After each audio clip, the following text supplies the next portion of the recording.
welcome to today's episode of the For the Joy Missionary Show. I am Jill Simons, your host, and I am just so happy to be here with you today. I get to talk to someone wonderful, as always, for our next guest. Her name is Sara Graf, and she teaches piano, but has an incredible passion for fertility awareness family planning methods, also known as NFP. And so that's what she's going to be sharing with us about today, how families and couples can use NFP and why they might consider using NFP and be able to do it with joy. So Sara, thank you so much for being here with me today. Thank you. Thanks for having me. It's great. So why don't you share with us a little bit about why it is that you are passionate about NFP? Yeah. So, my goodness, where do I start? Well, first of all, it works. It's amazing. I came to NFP really as a convert. So I was raised fundamentalist Baptist in Brooklyn, New York. Oh, wow. And I wasn't particularly in a community that really talked about contraception or anything. It was, I was raised in an environment where it was very much accepted. Sterilization surgeries were accepted. And it was just kind of the norm. And you kind of grow up thinking that, if you get engaged, you'll go on the pill. And so many of us were on the pill actually growing up for various reasons. I had endometriosis. I battled with that for a while before having surgery for it, actually. It's the first it's the first step if you have an ovarian cyst. It's the first step if you have difficult cycles or uncomfortable. So it just was in the background of everything that I did, especially as a young woman. Yeah. And when I started reading about Catholicism, this issue came up. And I realized, and I'm truncating my story, but I realized, particularly once I read the document Humana Vitae, which is a beautiful, beautiful document. And it's public domain, anybody can read it. I remember I read it on my lunch break at work, and I thought, if this is the truth, then I have no choice. I have to follow it. And I believed that it was. And I believe that the teaching about the human body and marriage, and it's just so beautiful. And, so I started thinking at the time I was a single woman, and I thought, if I get married, I want a Catholic husband. I think I want a Catholic marriage and a family. And this idea that, as Christians, we can't do whatever we want to not have a child. And we can't do whatever we want to have a child. And I was coming at that too, because I had this surgery for endometriosis, and I didn't, you don't know if it works, so to speak. Right. You have to just try to have a child, right? And and that it hasn't grown back, and there's all sorts of issues.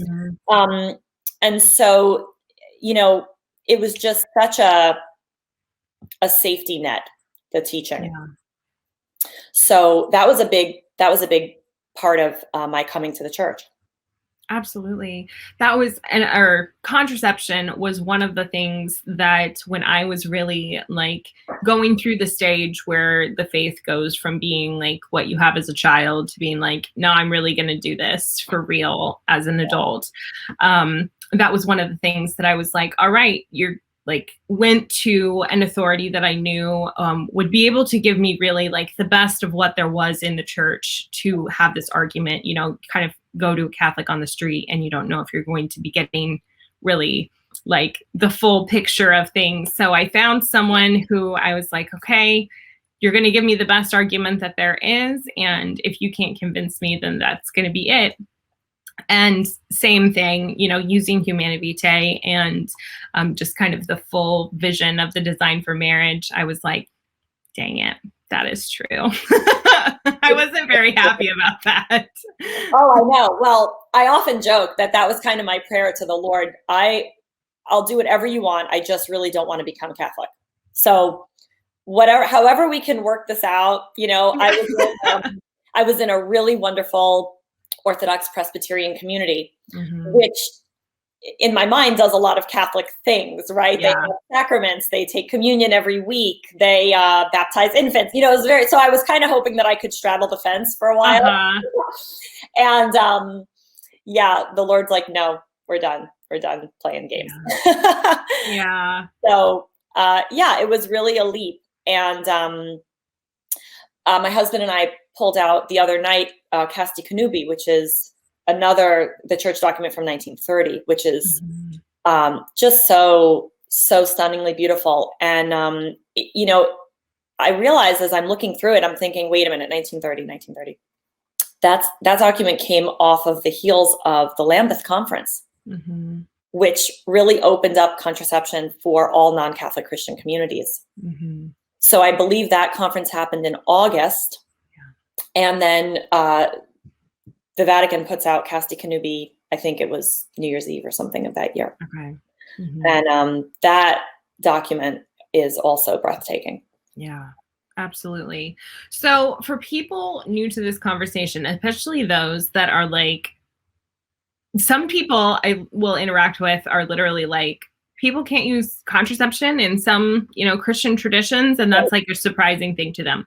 Right. So like that is, kind of faith denomination aside, what justification is there for rejecting artificial birth control and embracing a fertility awareness-based method of family planning, even if you aren't a member of a church that is, really encouraging this, or this is what is required doctrinally? Right. So there are so many. Where do I begin?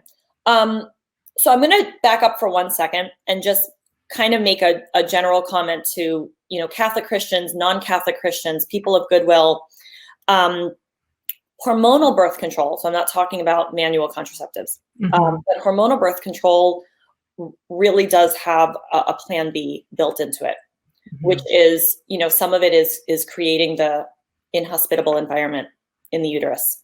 Some of them work in such a way that they do not prevent fertilization, they prevent implantation, which is two very different things. So I kind of feel like when people realize this across the board, that it can function as an abortifacient, even on a very, very tiny microscopic level. I think that Christian couples get very curious about other ways to plan their family size that are licit in any denomination, right? And I have non-Catholic Christian friends that love natural family planning. I have Orthodox Jewish friends in Brooklyn that do something similar along the lines. There's a lot of ways, I think, that different people can come at this and say, okay, how can we do something that's holistic and healthy? So that would be my next stop on the train, is to really talk about, what does hormonal contraception do? What does an IUD do? Nexplanon, I think, is that the rod that goes in the arm? Ooh, I'm not familiar with that one. Oh, good grief. Oh, these are. It just doesn't sound good. And they can move and get lost in the body. I mean, the IUD can break.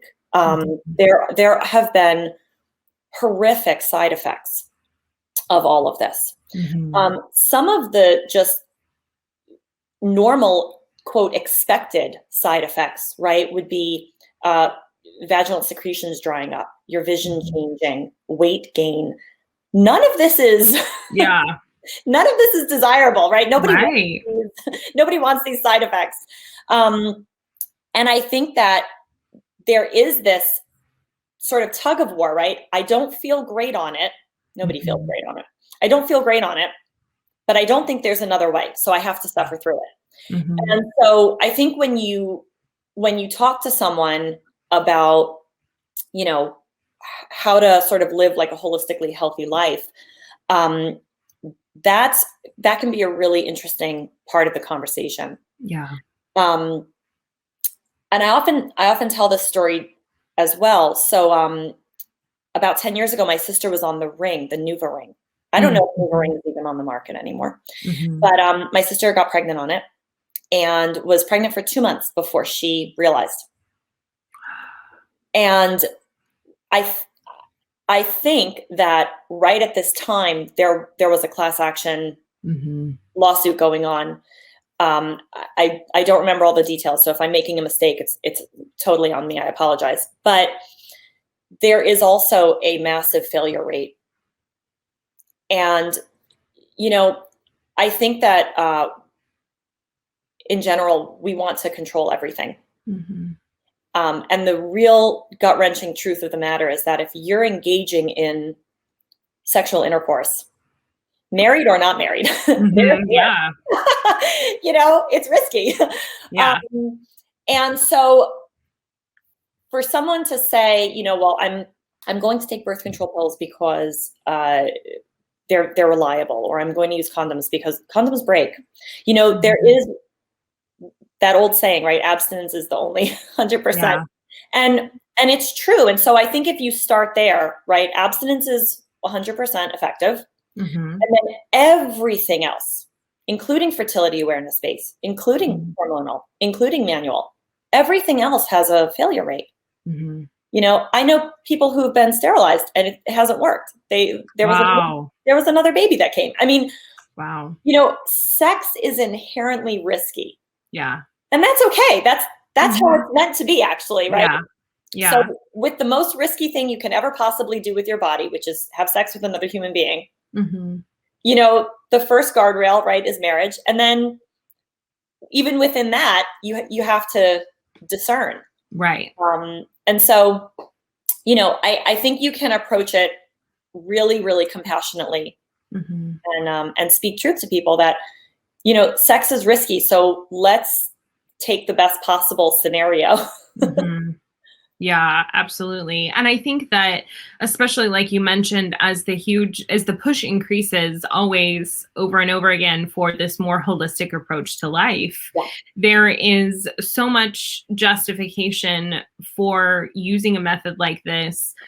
Absolutely. Like, throw the beliefs out if you want, and you can get rid of all of it. And there's still a mountain of really, really good reasons to really not just think, okay, the pill is just the default. Like, this is, the expectation for what it's going to be because I'm a woman. I mean, let's even consider the environment. I mean, now we have a lot of information about what urinating contraceptives is doing to our water supply, to our fish supply. Yeah. So yeah, people that are interested in living a healthy life, in having things in their home that are safe and healthy, right? I think that talking about contraceptives can be a part of that conversation. As Christians, we believe that the natural law is the natural law, right? Yeah. No, you can't break it without a consequence. Yeah.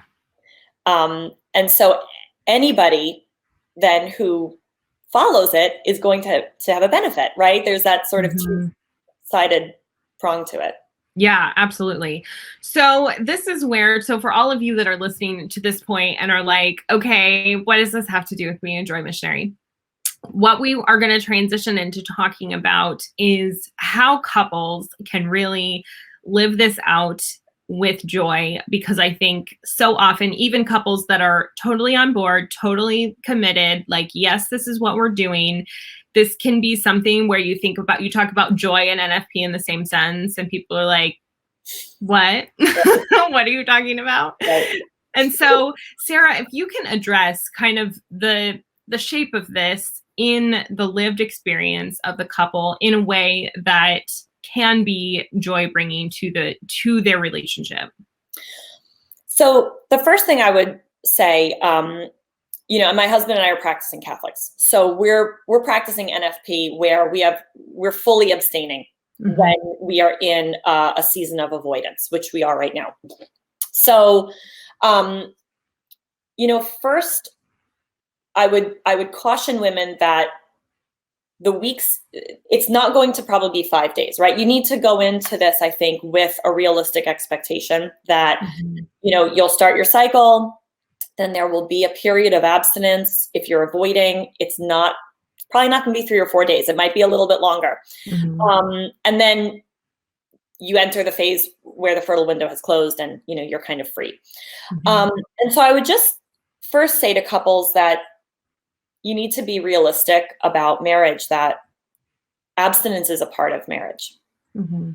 And I think this is the beauty also of teaching young people about abstinence before marriage and chastity as a single person and as a married person, and that this is our call as Christians to live chastely. And, it can be that a partner is sick. It can be that there's a deployment. It can be, I had a C-section. There was surely a period of healing and abstinence after that. And so when you have two partners that are on board and both people understand that there will be a period, that definitely makes life a little bit easier.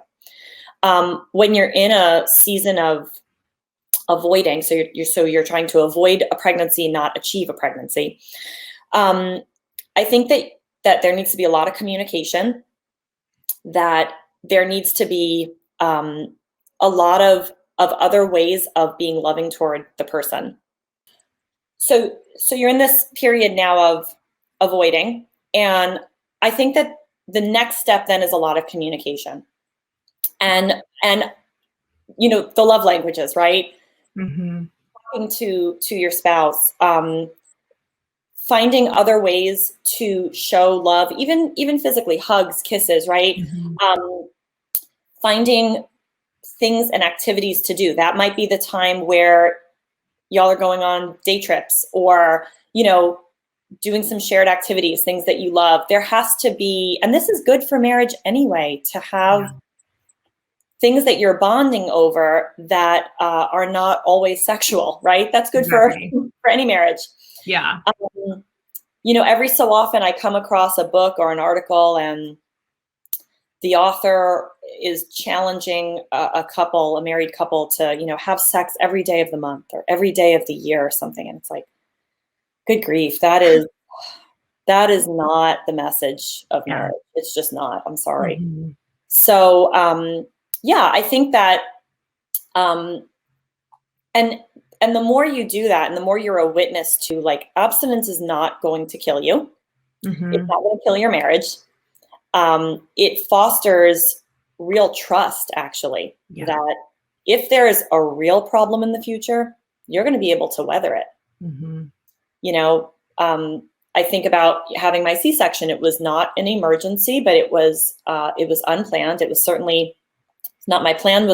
I often joke, my plan was a water birth, and God's plan was the operating table. But, when I was in the hospital 5 days, and you come home and, you're healing and trying to take care of this little baby, and you're faced with several weeks or months of abstinence ahead of you. So the dating period that my husband and I had was such a good preparation for that. We kind of went back to dating for a little bit. Yeah. And I don't know any woman in any marriage who doesn't secretly want that. Right? Yeah, I think that so often, how much, if that had not been a part of dating, that it would be all of the real life things of marriage would just be and you see that reflected so much in the narrative about marriage in the larger culture, that it's okay, fun's over. Now it's all of the hard part. And you hear frequently just jokes on primetime television about how married people don't have sex. And it's I think that we've kind of gotten things out of order here, and there's not an understanding of how to have these times recovering from baby and going through illness and times of stress, etc., what to be able to not be oh my gosh, everything's broken now. Yes. It's so true. And we really, as Christians, need to pay attention to what the culture is telling us. through social media, through television, through radio, whatever medium. So whatever is being said to us, we need to make sure we're doing the opposite, and that we're shining a light of joy.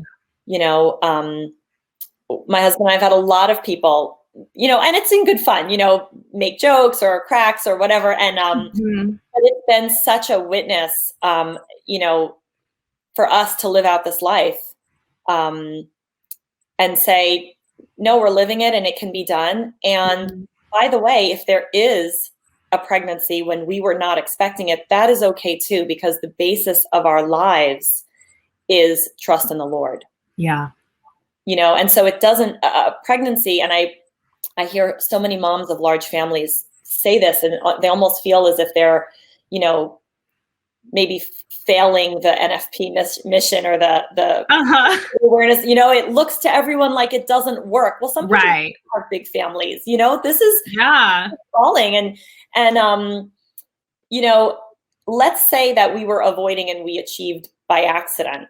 Well, it does. I mean, the human body works, right? That's so it would just, we would accept this as providential from the Lord. So it's such a holistic way of living. Yeah. Yeah. And that was actually my experience with my first two pregnancies, was really not a failure of the method, but a failure of my application of the method. But we showed up to our marriage with a mindset of accepting the children that God sent. And now, in the aftermath of their births, both of my two oldest, people always give me a hard time. They're like, you don't want them to hear someday when they grow up that you say that this wasn't planned. And I was like, no, that's like, for them being put exactly where they were, God was like, they have to come now. Like, they're have to be in the right place at the right time. And that means now. And I love that about both of their stories, and their closeness in age was not planned, but our oldest has some issues that his therapist said is just vastly improved by having a sibling so close in age. And I mean, just all of these things that have worked together, being able to be open to it, even though at the time I was like, this is not my plan. Right. God, what are you doing? Right. You've made a mistake, you know? Yeah. No, I mean, my niece is going to turn 10 this summer. And same thing. And when she was about 6, my sister and I took her to the March for Life in Washington, D.C. And, you know, she was little and kind of didn't understand it. Oh, why are we here? And, you know, because we love babies in this family. So yeah, it is it's such a holistic way. I mean, I also, you know, especially talk with Christian women about this, that there is a relief of being obedient and living in obedience. There is a true weight lifted when you are obeying the Lord and the precepts of the church, and just living in sort of alignment with what your body's meant to do. The human body is just, it's so fascinating. Oh my goodness, yes. And we as women are so fascinating, and there's so many layers to our menstrual cycle, and so many things it affects, and so many things that it gives us information about. And when you have that information, it's very empowering. Yes. If you have a chart, you know, I keep paper charts. I know a lot of people keep things on their phone, and I just want to have it on paper. But you know, to look at it and see patterns emerge, to be able to take your chart to your doctor and say, hey, I'm noticing this. What do you think this is? Right? Yes. This is for a reason. The Lord has made us this way. And so there is a relief, I think, even if something were to go awry or happen, you know, pregnancy happens accidentally or whatever, just the underlying relief of, I'm living in obedience. This is the Lord's will, and it's going to be okay. Yes, absolutely. And I think also something that you said earlier that I forgot to comment on kind of right after the fact is the doing something hard with your spouse, where it is one of the most empowering things and one of the most binding things, I think. You think about, you know, platoons that go to war together and how they're just brothers, like, regardless of anything else. And so often in modern marriages, we have kind of a base good, maybe we have stressful jobs or what have you, but we're not really fighting a dragon together on a regular basis. But this is something where it just builds that like almost camaraderie, friendship in marriage, to be like, okay, doing this hard thing and we're doing it together. Yeah. And that is the kind of thing that not just on this front, but even, when we'll set up a hard financial goal, or we'll set some other goal for our own education or something like that. Within my own marriage, we always are like, it's really hard when we do those things, but that's kind of our favorite times also, because there's such a like shared vision. Yes. And I think that contraception has a very sort of a laser focused way of separating that, separating couples, putting the onus on just one person.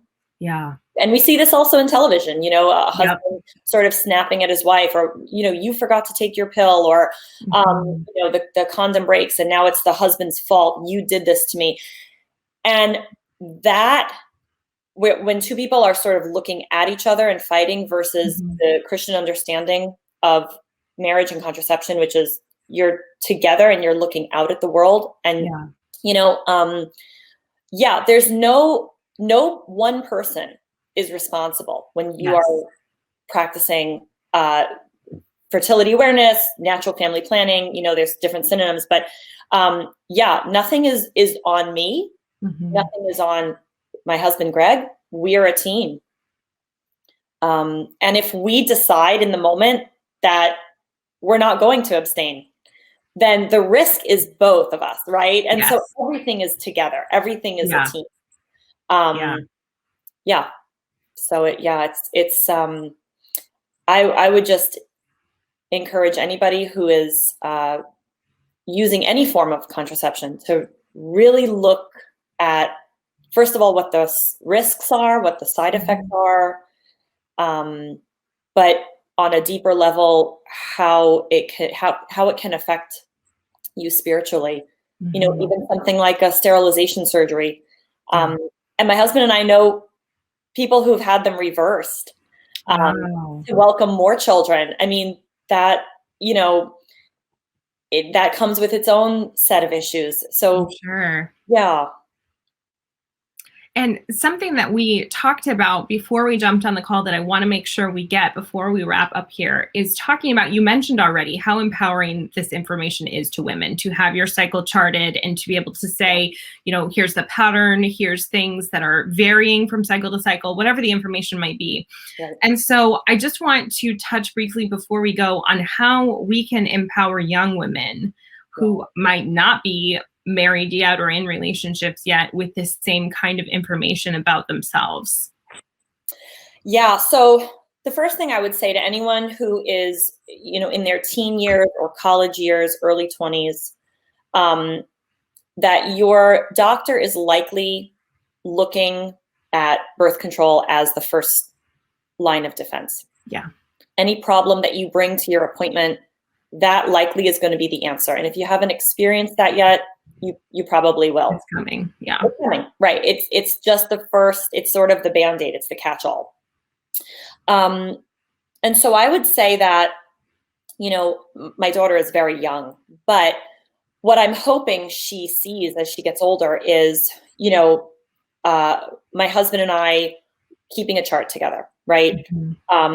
Products, feminine products in the closet that I use that she has access to. What does a monitor look like? What does it mean? And I do a variety of hormone testings. What does it mean to do this, right? And maybe at about 15, 16, we start doing some of this and keeping, a loose chart, nothing that has to be incredibly detailed, but something that starts to give her an overview, right, of what her cycle looks like.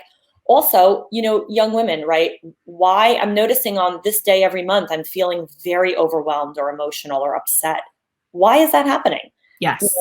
Maybe that 5th of every month is not the day that I want to be doing XYZ because, it's like your cycle impacts so much about your mood. Everything. Yeah. And so just to start to think about, how is my cycle impacting my life? my plans, right? I mean, I remember as a young woman, if I had my period, I didn't want to go to the beach with my friends, or, and so how can you start to use that information to plan a life that you want and give yourself a break when you need to, right? That's important. And then I just want to add there, that also gives them such a language to be able to, even at that young age, start having the expectation to be able to ask for what they need in relationships, which is such a foundational marriage skill anyway. Well, just relationship skill, but, obviously comes up in marriage so much. Absolutely. Absolutely. And then, if they are called to marriage and begin to, all of us, right, in our lives, we start off, we have so many choices, right? And then as we get older, the choices get, so you say you discern you're called to marriage, and you begin to pray for a spouse and look for one. And, that engagement period doesn't become a time of, I need to hurry and get on the pill. Yeah. And get my body regulated for, 3 to 6 months. And I'm going to stay on it for a year while we discern about having kids. I mean, just to raise our children with the understanding that children are a part of marriage. And, hopefully you're going into marriage with the idea that you will accept what the Lord gives you. And, to just really arm them with that knowledge. I mean, I know I've heard so many wonderful stories even about people abstaining on their own wedding nights because they discerned that at the beginning of their marriage, they were not ready yet. What a witness of love, that, and I think sometimes it really is the man who's, I mean, in our marriage, like my husband has put himself aside many times for my health and my benefit. And because, I was not ready to risk a second early pregnancy. What a beautiful witness of sacrificial love. And just to say to our daughters, that's available. That's out there. You can meet a man who does not expect that you will go on the pill and then go off for 9 months and go immediately on it.